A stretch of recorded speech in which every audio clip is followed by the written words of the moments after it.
Man, that mo is looking so good. I forgot I still have it. I was gonna say, can you hear me fine? Yeah, I got you. Okay, let me just close all my tabs because this might be lagging things. Thank you for coming on this morning, sir. Yeah, of course. Excited to be here. I'm just closing mine as well in case that does Yeah. anything. I'll message you after the whole shenanigans after as well. Yeah, sounds Um, good. we just close this up here. Big day today, or big plan today. It's always a big day. Yeah. What do you call it? Training or your day off? No, I'll train. I got this, then I got a couple calls, and then I'll go to the gym after that. Yeah, nice. And then essentially, Yeah, what do you call it? What day is the day? Tuesday for you, right? Tuesday morning. Tuesday morning. Yeah, Yeah. I five was gonna say a.m. we should high five on getting the times right. Yeah, finally. All It's right. So okay. what I'll do, It'll probably change on us in a week anyway. yeah, what I'll do, Yannick, is I'll let everyone filter through. So just mute and just chill, and then I'll just chat to everyone, and then we'll start in a bit. Easy. Rory, Anna, how are we? Yeah, good. Thanks, Arv. How you doing? Good. How's this time for you? It's a bit late, but it's okay. It's It's all good. Well, I was gonna say, Yannick's in what part in Canada, Yannick? Are you in In Ottawa, is so it Montreal? Montreal's different, right? it's yeah, Montreal's only like 2 hours away, but yeah, Yeah, right. it's Okay. close. Yeah, cool, easy. So for Yannick, it's 5 a.m. over there. So man's doing us a good one. Oh shit! Yeah, no, thank you. That's yeah, that's that's pretty serious. 5 a.m. That's really sick. He's Yeah. he's the next C bum coming out of Canada, right? Oh, okay, there you Yeah. go. Nice. Anna, Kevin, how are we? Yeah, good, thanks. How are you? Good. What do you call it? Big day for you, Anna? Yes, big day. Need to wake up like 5 a.m. for work as well. Wait, tomorrow you got to wake up at 5 a.m. Yeah, tomorrow's early. Oh, there you go. Well, Um, Yannick's taking the 5 a.m. hit for you this morning yeah, for him. Yeah. I feel for you. I feel for you. yeah. You get used to it eventually. Yeah, no, exactly. I know a couple people might be coming on as well. Kevin, how are we? I don't know if you can hear me. Matt, how are we? If you guys are just listening in, that's all good as well. Because I know some of you might be busy as well. Hey, I'm good, thanks, man. Big what do you call it? You at a clinic already, Matt? You back home? Yeah, back home, man. So Yeah, nice. That's good. That's almost good. bedtime, but I thought I'd jump on. Yeah, why not? Why not? Everyone's here to show Yannick some love. I was saying earlier on it's about 5 a.m. in Canada right now. So Yannick's up on the other end. He's early morning on his end. Nice.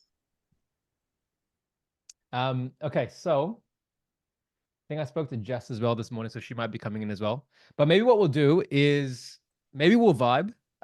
We'll dive straight into it, so we keep track of time. So we open up for some Q&As after as well. But essentially, I'll do a little brief introduction of Yannick, and we'll dive into a bit of his story as well. So Yannick and I don't even know when, but we started from pretty much essentially when he wanted to go online. He was working full time in his clinic as a chiro. So for those of you who don't know, he's in Canada. Essentially now he's a ripped, jacked online coach who is also a chiro, and he's had an amazing journey with the content space. He's met amazing people. He's moving with amazing people over there as well. So I really wanted to bring him in just to give, because I know a lot of people on here, Yannick as well. They were saying the guest speakers really help them feel like this is real, and this is something that is not just this dream that they have in their head. So I think it's awesome to see or have someone who's kind of taken that step from day zero to now. And then I think we're just gonna go into some we'll go into some nitty-gritty stuff, some fun stuff as well. But I guess maybe is there anything you want to like, is there anything I missed with that introduction, or is there anything you want to add to that as well? No, I feel like that was fair. You didn't mention the mustache, but that's fine. We'll leave Oh that. yeah. That probably took you like 2 days to grow. I'm still This takes me like a month, so I never shave it off. You know what I mean? I cheated. I didn't start fresh, so it's all Yeah. good. Well, look, guys, if you have any questions throughout the chat, feel free to leave it into the throughout the call, leave it in the chat. I'll have the chat box open so I can see. Cool. All right, awesome. So Yannick, thank you for joining us, sir. I was gonna say, look, I think maybe we can start from the very start. I mean, how long have you been doing Chiro for? Like, you know, were you doing MSK focus work initially? How long have you been wanting to go in the online coaching space? Like, give us a bit of a backstory. Yeah, great question. I started Chiro. I'm going into my 6th year now, I guess, fully working. So I went to the States, did my chiropractic degree down there, came back to Canada, started working in clinics, did multiple locations for a long time. And then I guess it's been about a year and a half, maybe ish, going into the online space. And I really didn't know how to get into it. So I stumbled across Arv, who really helped me figure it out, because I knew there was something more that I wanted. I wanted the flexibility to do a little bit more. Can you guys hear me? Am I good? Yeah, I think we're all right. Okay. Yeah. Yeah, there was just kind of a piece missing where I felt like, and you guys have probably felt this, where it's fun and you might enjoy the in-person. I'm assuming everyone's doing some version of in-person something. So you kind of feel like you're going to get stuck at some point, or at least that's kind of how I felt. Was I could grind like this, but it would be the next, 20 years of just grinding away. And so I wanted something that would give me a little more freedom, and I found Arv. So Well, I mean, look, you're doing like some really, I mean, we'll get into all the number stuff and like the coaching side of things, but I guess like for you, like what was the, because I know the online space for a lot of us here is some of us got a couple of clients, some of us are just starting the online space. We're just even just getting our head around like offers, like even the whole marketing and sales side of things. Was that something that you found as the biggest hurdle starting off, was getting your head around the sales and marketing, or was it other things? yes, I think there was an unknown to it, right? It was like I'd never really done it. Yeah, like when you're a practitioner of sorts, like you have to kind of sell yourself. You understand that there's that element of it, but you're not, unless you're running your own sole practice, which at the time I wasn't, you're probably not fully understanding how to do marketing or sales or do any of that kind of stuff. So that was all fresh to me, like, and how to really kind of promote myself online more so than just showing people that I have a couple appointments available that day or whatever it might have been. Well, So yeah.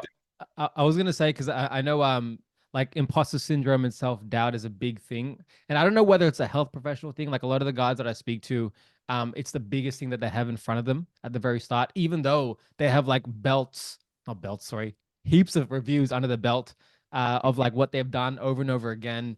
That we're scared to charge high prices. We're scared to like put our face out there and our offer out there. What did that kind of journey look like for you with the whole imposter syndrome side of things and self-doubt initially? Yeah, I mean, I think that it's kind of twofold. I was afraid to put myself out there online. And that was something we worked on together, was even just like putting myself out there in my content, in my asks, doing those things, maybe a fear of what others would think or my colleagues or whatever it might be. So there was that initial fear of that. And then on the other end of things, it was, yeah, you're almost afraid to charge more for your services. I think I remember the first call I was on, I said something pretty low, like under 200 for the monthly service. And I think after talking to you, you're like, no, next time try more. And then I tried it and they said yes, and I was just baffled that somebody had said yes. And yeah, well, I was gonna say like what yeah, go on. No, I was just gonna say I haven't looked back at keep doing the same now. So yeah. Well, I was going to say your first sale that you made online, like, because I know some of us here as well, like we're building towards our first pure online sale, where someone hits us up in the DMs, they've seen our content, whatever else. Like, Could you run us through like what was going through your head from like 0 online clients to your first online client? So for me, for example, it's like that first sale that I ever closed online, right? It was like a $3,500 sale for me, but it took me like, I'm pretty sure it was like 30 no's before I hit that one yes. But like there was a point after like the 10th no, I was like swearing at myself in the car, like, is this gonna happen? This. Like, it's just this obviously like this deep thing that you start to feel like, is this even possible? Because nothing is happening or nothing is moving.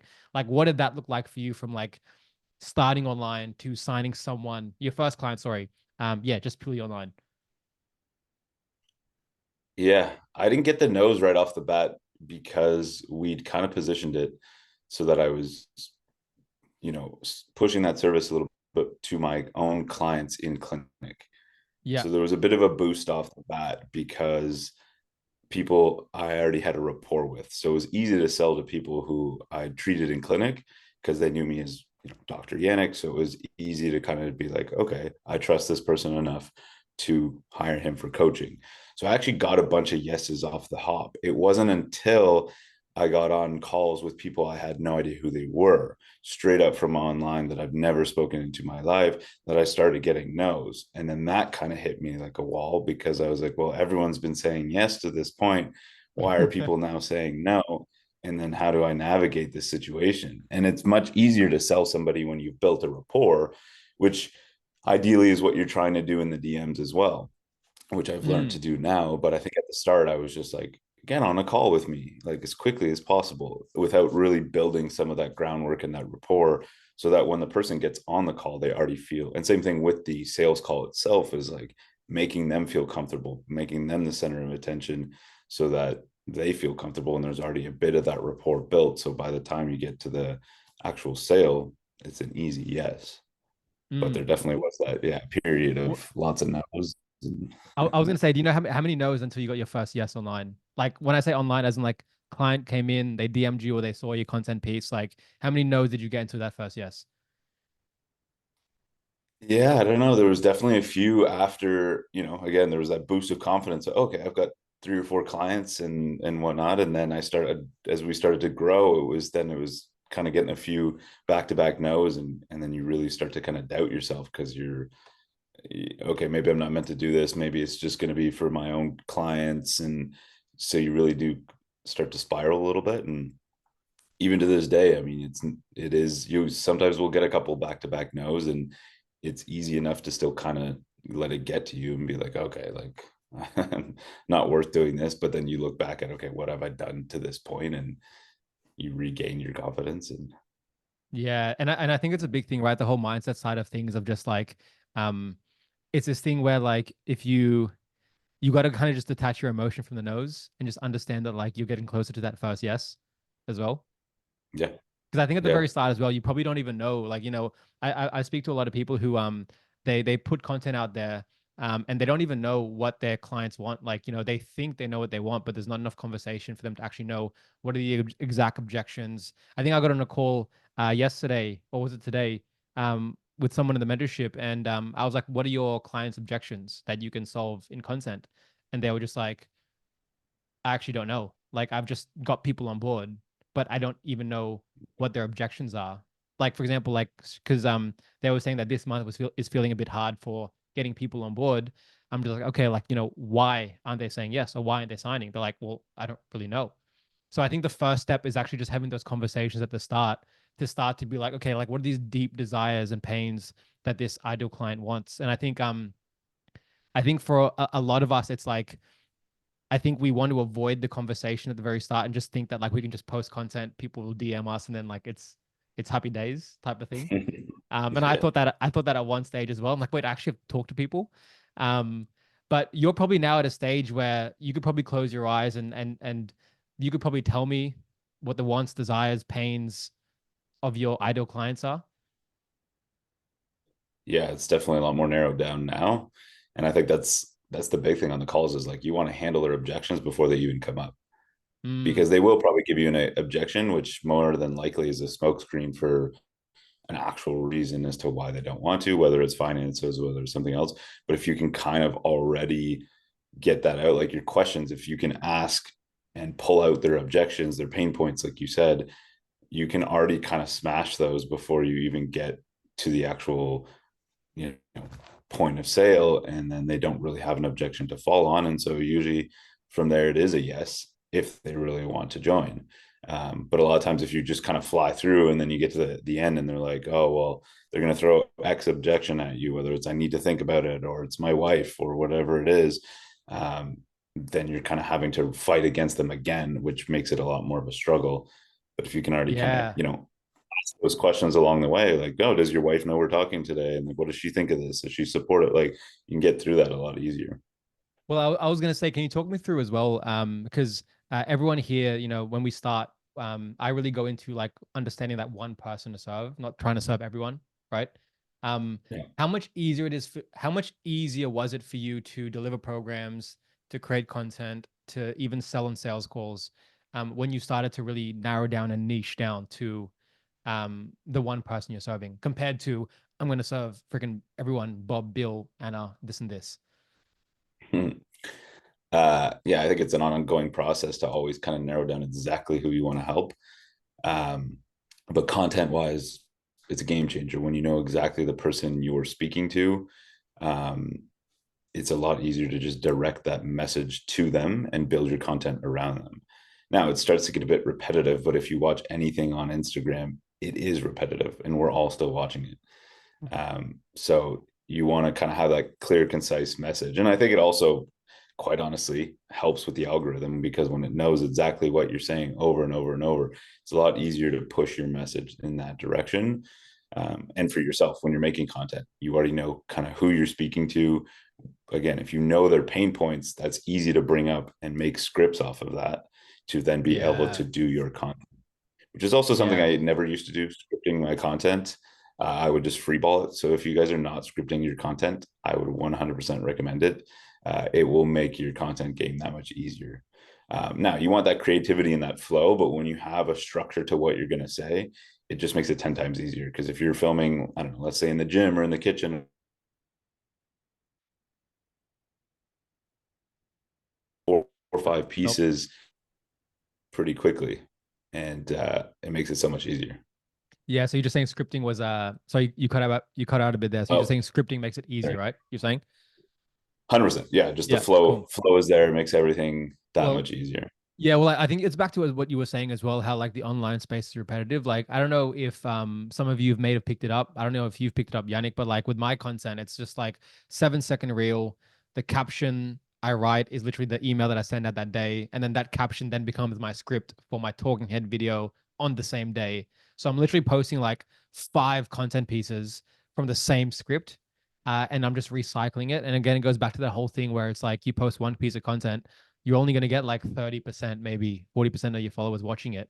So you post again, it's like, it's almost like a new piece of content, right? And I was going to say, like, what do you feel now? Because I mean, obviously, look, previously before you, we've had Lee Lem and Daniel Vadnor. So Lee Lem has like 600K on Instagram, YouTube, 190K on Instagram. Daniel's been in the game for a while, so he's got like 2 mil on YouTube. I think 500,000 on Instagram. But you've got 4,000 followers, and we've hit a 15K month, right? So it's like, it's this massive thing where it's like, it doesn't really, to some degree, matter how many, like you don't need 10,000, 100,000 followers to hit 10, 15K months. Like, what did that start to feel like? And like, what did you start to see the difference between the Yannick who wasn't hitting that number per month versus the Yannick who hit the 15K month? Like, what was the biggest shift from that to now? In content or just in general? I think just in general, like if you were like, I tell a lot of the guys here and girls, like, you know, really trying to meet this highest version of yourself every single day so you can adopt their habits, so you can really just step into that person. What changed? Like, how come, like, yeah, what changed? Like from 0K a month to now hitting like a 15K a month? Like, what are the main differences and what changed? I think it's a consistency of habits, which compound over time, and you don't really realize it till you're consistent and you're doing them, and then you're kind of just doing them naturally, in a sense. I would have never pictured myself doing these things a year ago. I wake up at 5 a.m. every single day now. I could have never told you I would have done that. Like, I would have said I hated that and that sounded awful to me. 7 a.m. was a stretch before. Now it's like it's just Now you're automatic. doing 5 a.m. to and doing lecture calls at 5 a.m. as well. Yeah, this is easy. I mean, I'm already This out. is, yeah. But dive a bit deeper for me. Like, what habits really kind of, what habits really changed the game for you? Yeah, I mean, I think it's, and we built this together. Like the non-negotiables are things that you just, again, become automatic. I don't even think about my non-negotiables. I just do them, which is DMs, content, um, starting conversations, or whether it's following people or whatever it might be. Like all those little things, again, those just become things that I don't even think about doing. I just do them every day to some degree. So, I mean, it's hitting those things, but then it's also other things that might be not as important, but I think create a foundation. Like for me, I read every morning at least minimum 10 minutes, if not more than that. More times than not, it's more than that. But to me, that kind of just starts my day, gets me in the right position, gets me in the right flow.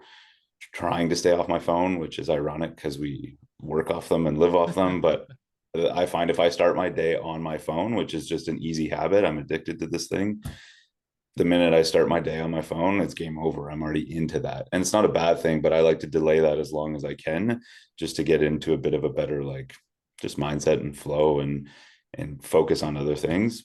I mean, transparently, one of the things that I still struggle quite a bit with is seeing the bigger picture, is taking time to look at the grand vision. And I truly think if you have no idea where you're going, you're not going to be able to steer the ship in that direction. So it's something that I continuously am trying to work on, is okay, what is the vision? What do I want? And then once I know how to get there, then it's a lot easier to build that or reverse engineer it from there. But yeah, I had a bit of a talk with bit of a session actually last week about this what I call the freedom number, where it's like this dream life that you have, how much does it actually cost to live that dream life? Because I think a lot of people, it's like, I want to hit 100K a month or 50K a month, when in reality it's like 12K a month with the life that you want is a 12K a month life type of thing. And I think that's when the extra stress, the extra like pressure comes on, when it's like you just say random numbers, or you say random things that you probably just say from the, this is what I'm supposed to say, or this is what I'm supposed to achieve type of thing. And I think I'm with you with that as well. Like, I think I get super detailed into details, and I find it super hard to zoom out. So I need to walk more. I need to detach more. I bought a hoop for my door, so I just shoot if I like can't think of anything, and I'm just like humming and singing as I'm shooting, right? I mean, what are you doing right now to detach? Because by the sounds of it, just to kind of recap, the biggest thing for you is just understanding what are the daily habits that I need to input so that the output is 15K a month, right? And then it's just making that consistent every single day. Yeah, and they compound over time, so you kind of build on them, but not trying to think that you're going to do everything right then and there. I think we all want it as quickly as possible. And it honestly does just take time, and there will come a time where things just start to roll and compile, and in terms of revenue as well, once you've built a base, it's a lot easier to stack onto that base. I'm not starting at zero every single month technically, because there are monthly recurring revenues and things like that. So it's a lot easier than that next month and then next month to try and stack onto that. And there will be ups and downs. I think after my biggest month, which was back in, well, one of my biggest months that I've now beat, but back in June, I had I think a 15K, and July then was my smallest, was like a 7K month. And I was just, you kind of start to spiral, and you're just, okay, what happened? And then since then, I don't think I've gone below 10K for the past, 5 months since then. So just don't get discouraged if you do get a month where it's maybe not as, you're going to have ups and downs. It's going to happen. I'm probably going to have another one at some point too. And it's just finding ways to kind of manage. Well, look, I mean, I guess while we're on this topic, if anyone can, if you want to share in the chat as well, I think emotional regulation is a huge thing. And like, that's something that I've had to work on a lot, because I think just growing up, I was always very emotional. I would get emotion to kind of play into decisions. And like you said, it's like 15K a month, you're on this high. It's like it only can keep getting higher. And the next month, it's like, it's down, but then it's up again, then it's down, it's up again. It's like, how do you kind of stay regulated? And I think that's what you're saying, where it's like, it's these kind of like daily inputs that keep you leveled so that you can keep performing consistently over a long enough period of time for it to compound, right? 100%. Yeah. And not getting caught up in that moment. Again, what's the grand vision? What are we trying to achieve? Because there are going to be fluctuations, there are going to be up and downs, and there's a fun part to the game of like, how much can I make? But also that can drag you down in a sense, because then you're just stuck on the number. And I think when we first started, this was something I got stuck on a lot, was just the numbers. And I had to come back to the reason of why was I doing this in the first place. Yeah, Don't right. get me wrong, financial freedom and all those things is probably what we're all doing it for. And there's nothing wrong with that. But ultimately, you still need to kind of have your reason why and come back to that. Because when you're just chasing the numbers, then you kind of, again, you're losing some integrity. And that was me at one point. I was just hungry and all I wanted was more money. And it's just, then you kind of lose yourself in it. So, and thankful for my fiance, because she tends to ground me. She kind of brought me back to earth, and again, then found my reason as to, okay, this is why I'm doing it. I do truly want to help people, and I do enjoy coaching. I do enjoy doing all these things. And when you can kind of come back to that and you find your love for that, it becomes a lot easier to, I think, also sell a service, and to people could smell it. I feel like when you're money hungry, maybe that's just my impression, but I feel like when you have the right intentions too, people feel that. Yeah, I think no, I totally agree. It's this place of like where you create from is super important, because like you said, it's like, I don't know what the stats are, but obviously a lot of how we communicate is through body language and just, I guess you could say aura or vibe. I don't even know what you say, right? But no, 100%, like I agree. So I agree with the whole if you create from just genuine authenticity and caring in as a byproduct of that, you then have an amazing coaching business, you then have an amazing connection with your content, XYZ. Right. Yeah. Well, look, I mean, let's get into the coaching. I mean, right now, how many clients do you kind of juggle on a month-to-month basis, and what do you find? I guess the biggest kind of changes between in-clinic work versus online coaching. Like, what are the, I guess, pros and cons, and what have you found so far? Yeah, so I'm anywhere around, I mean, give or take, around 30 plus clients in climbing. Yeah. It obviously fluctuates a little bit because you have some people who stay with you longer than others, some, whether they're good fits or not, there's all these reasons, but generally for me, it's around 30. I'm still trying to find what my capacity is while managing kind of two things. So I am certainly heading more in the hybrid direction, but for the longest time, and up until not that long ago, I was doing both. So, and this is not to be braggadocious, but just to show you guys that it is 100% possible. And I don't know where everyone's level is at right now, but I was able to crack 6 figures online while still doing full-time Chiro. So I would do Chiro With at 2. six-pack abs as well. Nah, not always. But I was working 2 locations. So I was working at a gym, and I was working also at a clinic, and then I was building my online stuff basically on the side. And so it is possible with all that to be able to do it.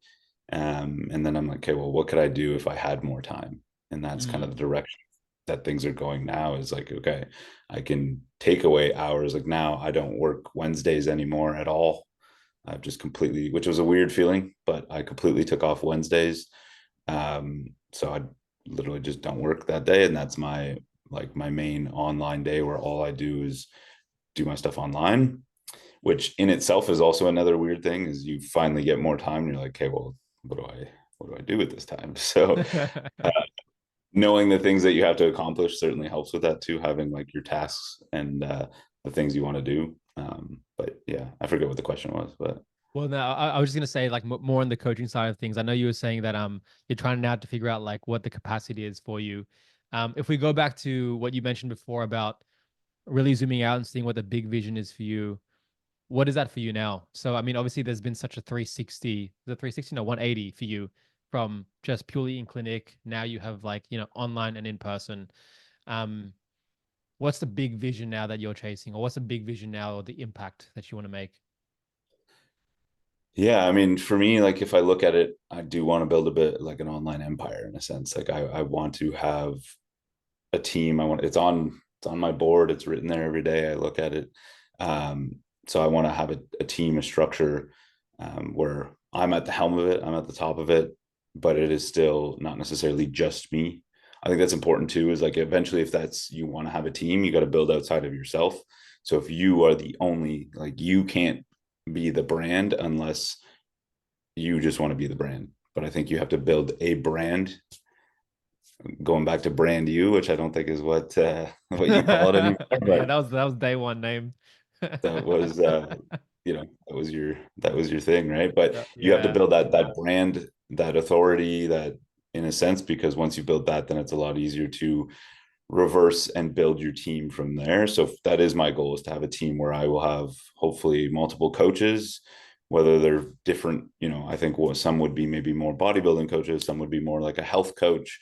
Have a few different coaches. Maybe that would allow me to step away and maybe just do specific, VIP coaching.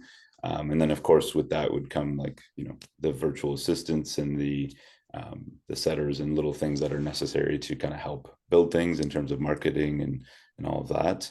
And then my ultimate goal is to be, admittedly, I still want to do chiropractic to some degree, just maybe to a lesser degree. So whether it's kind of 2-3 days in clinic, I'll see exactly how much I'm going to keep or how much I'll get rid of, but I still like it. I still enjoy doing chiro. I still want to have that kind of in the back pocket, but I want to know that if I want to take a month off and go travel or go do something, or just be more present with my family, I think that's the ultimate goal, is Yeah. being able to It's the flexibility, the time freedom, location freedom, right? yeah, 100%. Yeah. And I was gonna say, while we what do you call it, before we kind of open up to kind of Q&As and discussion, I guess, is there any, I mean, going again back from like where you are now to where you used to be, I guess, like, what's the best advice you would give to like the younger version of Yannick when he was just starting out? Many things, I'm sure. uh, I think it's the element of consistency. It's just, that's the biggest thing, is like, and showing, like, I say this to people all the time and you don't see it when you're in it, but it's showing up when you don't want to, right? It's getting out of bed early when you don't want to. It's going to film content when you don't want to. It's like this, you chose this life. Nobody forced you to be an entrepreneur. Nobody forced you to go do this. You chose this, you want this. So be thankful for it and grind for it. And it will be fruitful if you're consistent and put in that time. But I think truly showing up when you don't want to is probably the best advice I can give you, because there's going to be days where you just don't want to. Like, content was an easy one for me, and I think Arv and I battled on this for a long time. I shouldn't say battled, but we went over it a lot. Yeah, I mean, I'll share something later, but go on. Yeah. I mean, I struggled with content. I just didn't enjoy doing it. I think I mentioned many times that I hated it. I don't even think of it now. I just kind of do it. And again, it would be, will all things that seem hard will eventually be easy when you do them consistently. So it's just learning to kind of show up for yourself when you don't want to. And again, having that bigger picture of what you see for yourself is going to allow you to continue to do this. If you have no idea what you're fighting for, it's a lot harder to show up. Yeah, I think I'm really with you on that. The whole idea of just knowing what your why is, and then the fact that, like, you're not one post away, you're not one strategy away, you're not one funnel away. It's literally just like, what are the habits that this version of you has to do every single day, stick with it for long enough, and then you'll be rocking a mustache up at 5 a.m., rugged up, talking to a group of people. You know what I mean? And just back on the content side of things. Oh, by the way, Rory, your mustache is strong as well. I just realized. I was Or gonna say, better. yeah, just to go on the content thing before I opened it up. I remember it took us 4 months because Yannick had this shirtless photo that I wanted to post, and he was in the bathroom, and he was just like, "Should I post this?" I was like, "Yes." He was like, "I don't know if I'm gonna be that douchebag online." I'm like, "Look, trust me, you'll be fine." Took us 4 months, and then when Yannick finally posted the video, the photo, he was like, "Oh, my DMs are getting flooded with people who now like want to know what the hell the next step is to work together in the coaching XYZ." And I think it just goes back to like this coming out of your shell and being as authentic as possible. Because that was Yannick. Like, he was just this jack dude that when you see on Instagram, it's like, yeah, wow, like this guy's in like really good shape. But like the Yannick was saying, it was just thing where it's like he just didn't want to show that until he was like, you know what, screw it, let's just do it. And then yeah, now is you can look at his feed now, he's got everything on there. Funny enough, that was the catalyst that broke my business. I'm pretty sure that not broke it, but like opened it up. That I really didn't want to post that for the longest time. And I think it wasn't until I showed you the transformation picture and you kind of freaked out about it, which made me feel nice.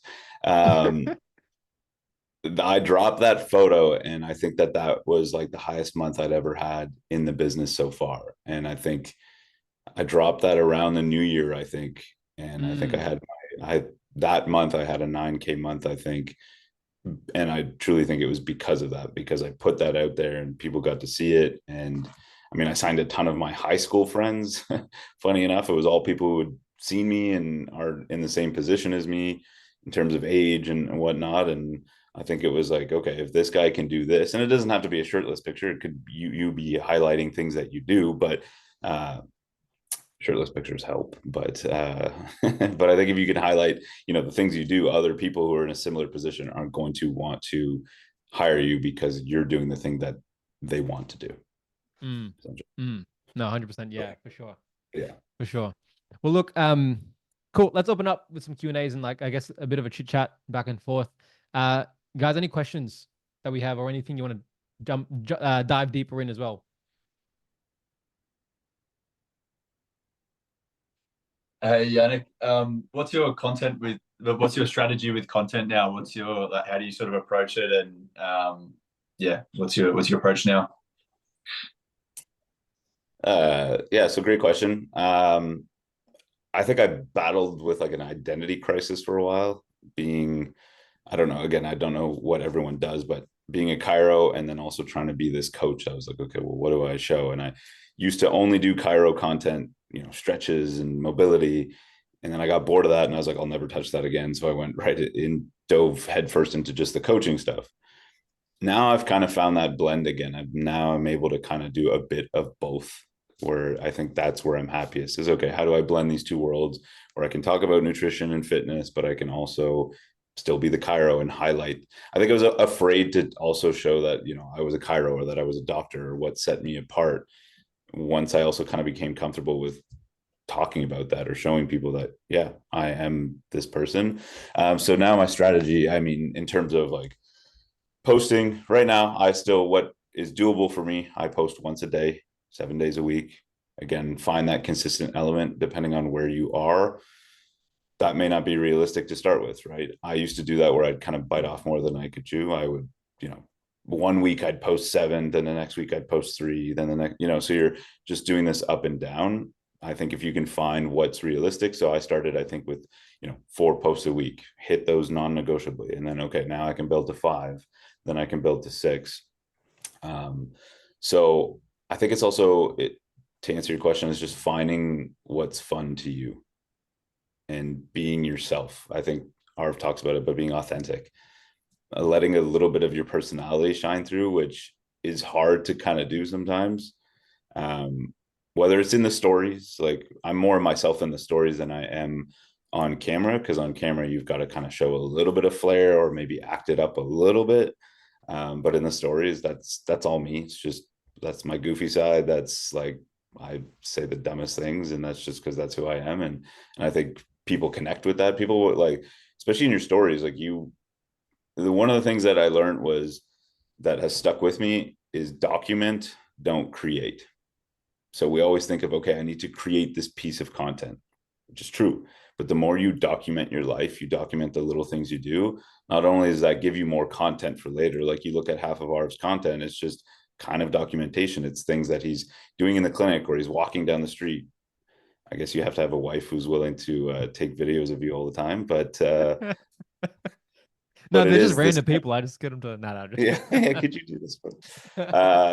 But it is documentation of his life. And so I find that makes a big difference when you look at it through that lens. Like, okay, I'm just documenting the things I'm doing day to day, whether it's eating food, whether it's working out, whatever it might be. And then you can piece that into content from there. That makes it a little bit easier than just always thinking, okay, like how do I curate this one piece of content type of thing. especially with stories, like people, it might seem boring to you, but if you show, you know, again, if you're working in nutrition or anything like that, like if you're showing the foods you're eating, that might seem redundant or boring to you, but it could be really helpful to the person who's has no idea what to eat. You have to think of through the lens of what are the people like, join the conversation in the head of the person that you're trying to work with. Because a lot of times we look at it through the lens of, oh, well, what would my friends think, or what would other colleagues think of this? And it's like, who cares? That's not who you're trying to serve. You're trying to serve somebody else, whatever that might be for you guys. So if you can put yourself in their shoes, what would they maybe get value from? Sorry, that was long-winded, but hopefully it answers the question. That was great. That was working within sort of the nutrition space myself as well. So that's actually kind of hadn't thought about it that way. But yeah, posting some of my own food is actually a really good idea. So yeah, that's great. I mean, again, it seems boring, but like people will see value from that, even if it's, you know, the macro breakdown, or, you know, this is this many grams. Like people are gonna, you can make it look good as well, without it just being like, here's a picture of my plate. And so you can find fun ways to kind of include that, especially in your stories. It's like, okay, yeah, today I'm eating this, or I'm doing this, or I calculated this, or here's how I used my fitness pal, or, you know, whatever it might be. There's a million different ways to kind of keep it entertaining that provide value for somebody. Yeah, for sure. I've got another question. Sorry for hogging, but what's your like sort of proximity offer look like? So what's your coaching look like? Do you have sort of different tiers with access to you? I'm assuming you're asking me. So yeah, sorry. Yeah. No, you're good. Yeah, so I have different tiers basically, and I've now brought in kind of what I call a mid ticket as well, which is kind of just my back end offer if somebody absolutely can't afford it. And I think you wouldn't start there. But I have my monthly, and then I have packages. So a 3-month package, a 6-month package, and a year package. I'll usually, now I promote more the 6-month, because most people, it takes that period of time. You also want them to commit for a bit of a longer period. I found the 3-month people were, you'd get to the 3-month and then you have to sell them again anyway. And most people are sticking on for longer than that. So for me, I like some of the packages, but monthly recurring is also really good to build. So like this month, I'm solely pushing monthly recurring, because once you have that base, like let's say you have a 10K month recurring, as in just monthly, you're getting that, then it's a lot easier to build. When you see big months, it's usually because there's already that foundation. So it just depends on kind of where you want to be, or what you want to sell. And some people will just sell monthly, no packages, things like that. I do think the packages are good, and you know, it gives, you can add a little discount to it, people commit to it. So there's a million different things to do, but that's how I structure mine. Yeah, cool. And do you get them to, with the packages, is it like upfront payments, or is it, do you still do it on like a recurring thing? No, it's upfront. So I do what are called PIFs, paid in fulls. So for example, it'll be, I think usually it's like 1,200 for 3 months, something around there. So I'll have them do that up front. Now you can always do like a split payment if somebody absolutely can't, but you'll be shocked how many people, like I sold, my highest sell was 2,700 for 6 months. And I was kind of Hormozy style. I just tried a price that I thought was fair and see what they said. And they said yes. And I was like, okay. I just made 2,700 in 30 minutes. So never going back to in person. But it is pretty crazy when you kind of start to see that happening. And but yeah, so you can, I usually like the paid up front. There's pros and cons, right? Like the monthly is, you know, it's coming in each month. Paid in full is great, but then you don't get paid again for that period of time. So you have to understand that if you sold somebody and then you're not getting a constant influx, it's like, great, yeah, I made $1,000, but then I'm not getting that for another 3 months. So again, pros and cons. I think that's why you want to have a foundation, or build a foundation of monthly recurring, whether that's, you know, 4 or 5 people, and then, you know, you at least have that steady amount coming in. Especially if your plan is to fully go online, you want to make sure you've got, you know, enough to pay the bills, and then you can push on top of that. But again, everyone's situation is going to be a bit different, but Yeah, thank you. Awesome. Yeah, cool. Anna, Mark, Matt, Kevin, any questions? Realize my video is off. Yes, I do have a question. Sorry. You're looking cozy, huh? Yeah, I'm so rung up. Back to what you were saying, Yannick, about your stories. How do you go about posting and like documenting your life? Do you do many videos, like talking to camera, or do you just do a lot of posts, like photo posts on your stories? It's a combination of everything. Yeah, I think if you're not in the habit of doing it, get in the habit of talking to the camera. It's the easiest way to get used to it. It's also an easy way to make yourself more comfortable with content just in general. Like when you're going to film later, if you're going to be doing presentations like this, if you're going to be doing lives, like it's all stuff that will feel super, I don't know, if you're already doing it, then bravo. But if you're not, it's an easy way to just really get consistent with it. So for me, it's a combination of things. Like I'll do just a post, like a picture. I'll do social proof. So I want to show as much social proof daily as I can. So I'll do, proof of what my clients have done, whether it's a client picture. Now I do check-ins with them every week. So I'll use their check-ins. I'll use what they said.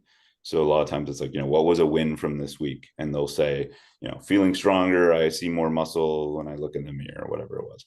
I'll take that clip, that wording, I'll put it over a picture of myself, and then I'll add some words on top of it, make it look kind of nice. So it's a different way to show social, wow, I can't talk, show social proof without it looking too in your face kind of thing. So yeah, I use my stories to just paint the picture. Sometimes it's just me talking about my day. Maybe it's stuff unrelated to what I'm doing completely. It could be something as simple as, I'm trying a new energy drink. I don't know. Like it could be anything. But yes, there's usually some version of me talking to the camera, a couple posts, resharing my post from the day. And so from there, I've already got 5 or 6 posts every day that I can just kind of keep doing. Yeah. Yeah, I just find with the video, like talking to camera, I always feel stupid saying like, this is what I'm doing or this is what I'm eating. But I don't know, people like actually really enjoy that. And I just need to get over that feeling of like feeling. Let me ask you this. Do you watch any trash TV? Yes. And even just like people on social media, just stupid stuff all the time. We like following stories. Like we like watching trash TV. I don't know if anyone else watches Below Deck. Me and my fiance watch Below Deck. I know there's an Aussie version, I believe. But people like watching, like following that stuff, right? And it's like we just kind of get drawn in. So again, you have to take yourself out of the lens of like, what your friends would think or family or any of those people. It's like, well, what would somebody who might be struggling on their journey, whatever it is, what might they think in a sense? And then because most people, like, you're going to feel stupid doing it, but you just have to kind of remove yourself from that. Yeah. Mark, yeah, sorry, go on, Anna. Sorry, I did have one more question. Just back to when you like very first started your coaching, how long did it take you to kind of get it up and running and make a decent income? And do you remember how you kind of felt at the start? Like, were you scared? Were you positive, negative about it? I can probably answer that. Probably more negative than positive, to be honest. I don't know. What'd you say? No, do you think? I mean, I think it took, again, I was starting it completely from scratch when I started with ARV, which was, I guess, almost 2 summers ago. And I think I had 1 client for like a month or so. And then I think we built a roster of about 4 clients. And I knew in my head the goal was whatever it was, I think 10K. And I was trying to like reverse engineer how many people I needed. And I think we had set I think I told Arvo, let's get to 10 people, right? I just want to get to 10 people. And I think I even went and celebrated a dinner when I did get to 10 people. Yeah, I think you sent me a selfie. I think I still have that selfie as well. Nice. You'll use that. But I think I was at 4 clients for the longest time, which to me was not, anything sustainable. I was like, great. But And then, yeah, I think when I can't just put it all on that, but when I did post that transformation photo, it was that next month that I then brought in probably, I think I went from 4 to 15 people in 1 month. And I'm not saying that's going to happen for everyone. But I was 4 people for about 6 months, probably 5-6 months, somewhere, give or take.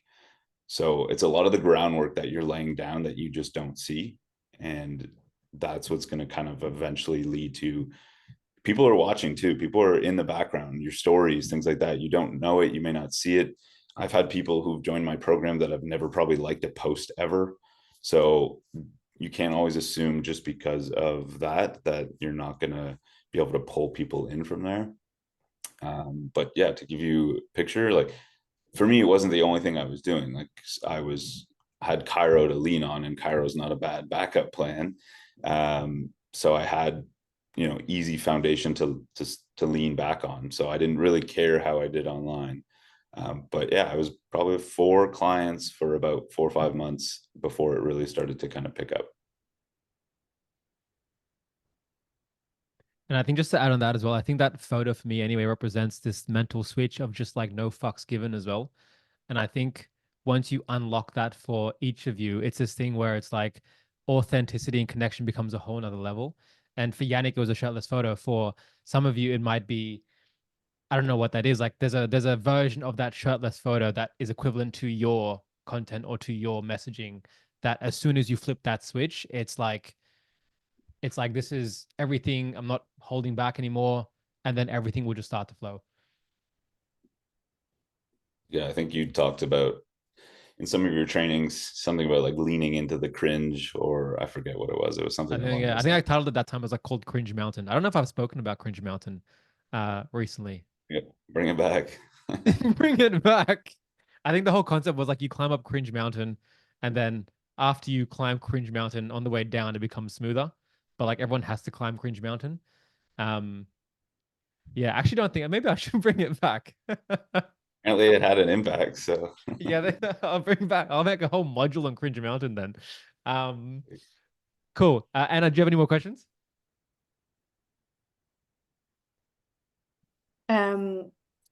Yes, I do have one more. We still have time. How did you end up deciding like who you were serving, your ideal client? Did it come to you straight away? Was it something you always wanted to do, or did it take you a bit to build it? Yeah, no, it took me a long time to build. I now kind of know exactly who I want to serve, but for the longest time I didn't. And that was something Arv and I worked on for a long time. And I think I was resistant to it because you don't want to narrow yourself too much. There's a couple things, like sometimes the niche will find you. Sometimes it's just you're putting out a message, and those types of people are going to find you. What space are you working in right now, or what are you doing? I'm in Pilates. I haven't like got my offer yet, but yeah, Pilates instructing.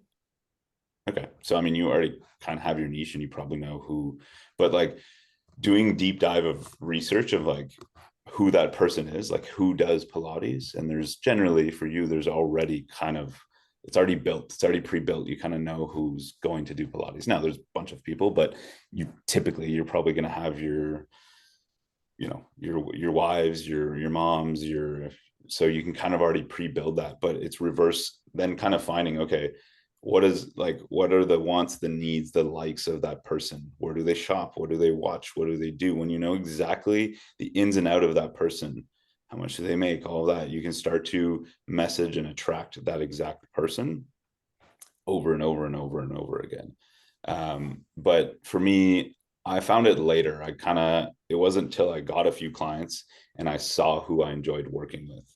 So I was getting men, women, people of all ages, and I kind of slowly found that I just didn't enjoy working with certain groups as much. And for me, it's more the kind of the man my age or a little bit above my age, anyone kind of like men over, we'll say 30, because I could relate a little bit more. I'd been in that position. I know the struggles of them. I can get into their head and their mind. I can figure that out a little bit easier.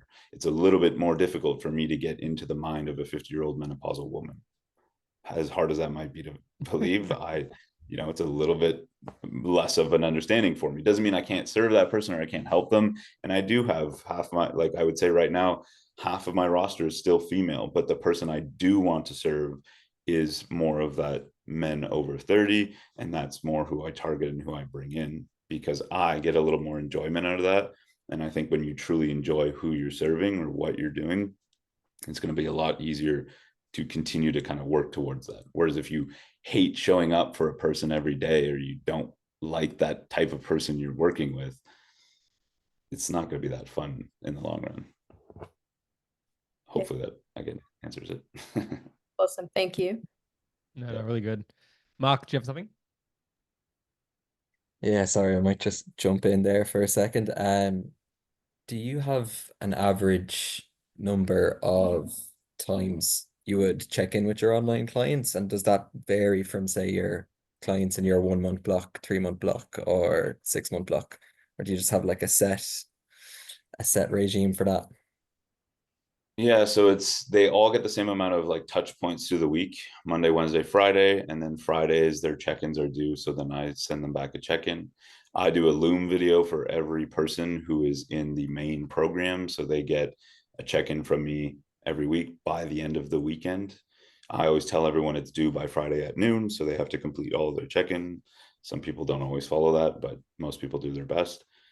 So there's main touch points, which are just like check in on them, see how they're doing. And eventually, if you build a team, then you would have somebody who would probably do those touch points for you, because then you don't have to do absolutely everything. And also depends on like if you have different tiers. So like my mid ticket is just going to be just written touch points.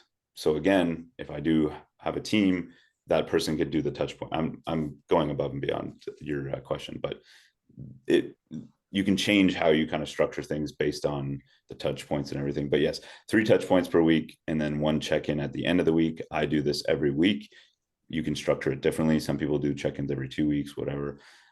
When somebody signs on for a year, that changes things a little bit. We do more touch points because they've kind of signed on for a full year. I create a plan with them, and then we go through that plan every couple of months.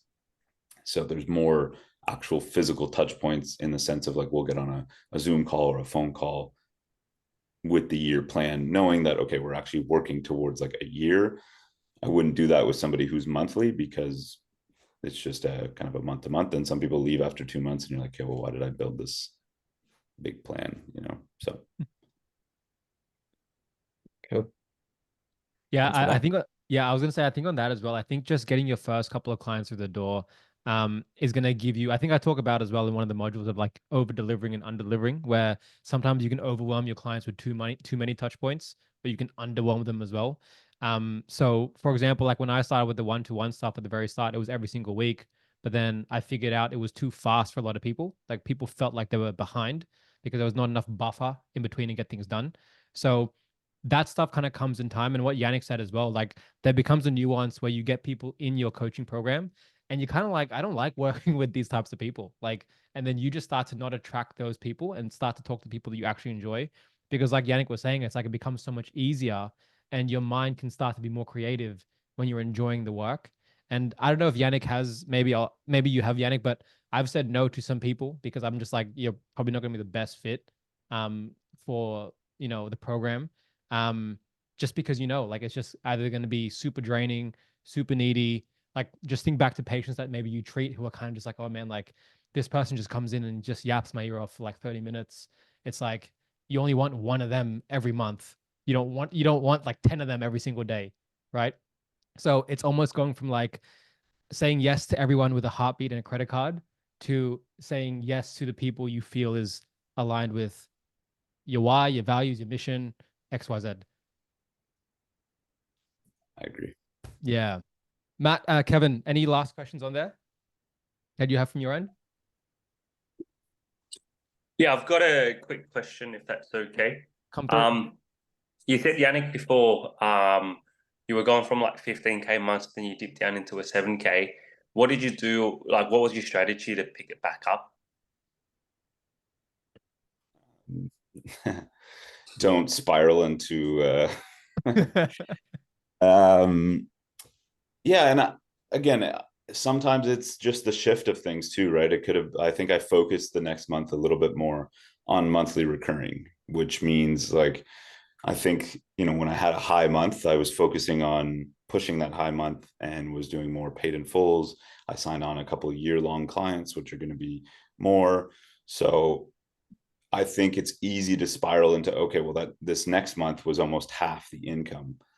But again, did my strategy change? Was I focusing on different things?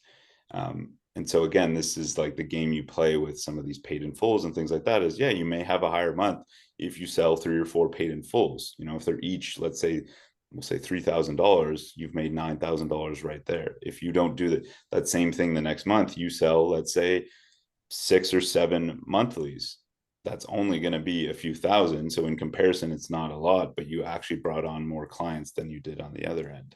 So I think it's looking at the perspective of, again, what is the long-term vision of what you want to do, who you want to work with, how many people you want to serve.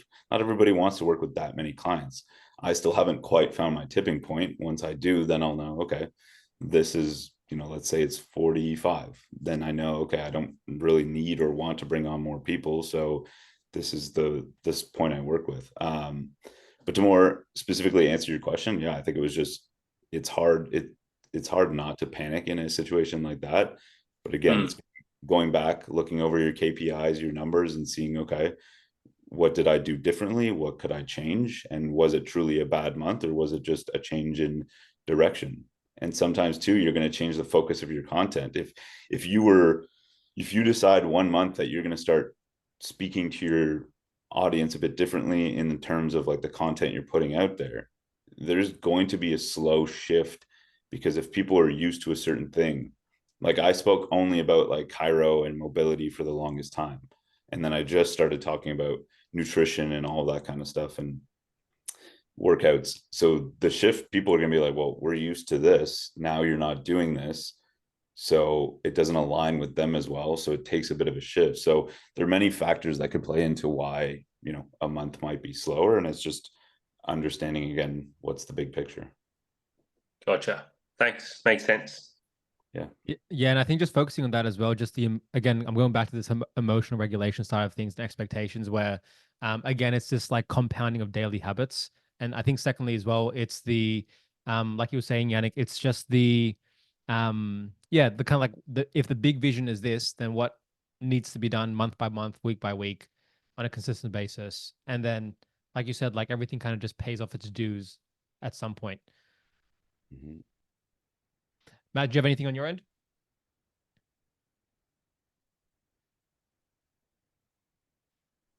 Hey, now all good. Thanks so much. That was really, really inspiring. Yeah, no, Yannick killed it today, huh? Well, Yeah, we're just thanks, gonna give man. a round of applause to Yannick. Thank you for coming on at 5 a.m. in the morning. You guys for staying on late, and it's late on your end, so thank you. Yeah, no, thank you.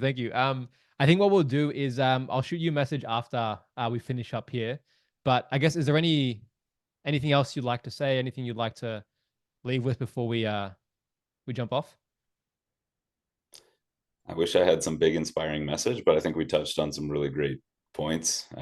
Again, stay consistent, show up when you don't want to, trust the process. Yeah. No, I love it. Love it. Well, look, I'll message you after. But otherwise, thank you. Go have some breakfast if you haven't already, I'm assuming. I haven't already. Yeah. Okay. Yeah. Do your thing. Well, I'll give you a message after. Sounds good. Easy. Thank you so much. All right. Thank you guys. See ya.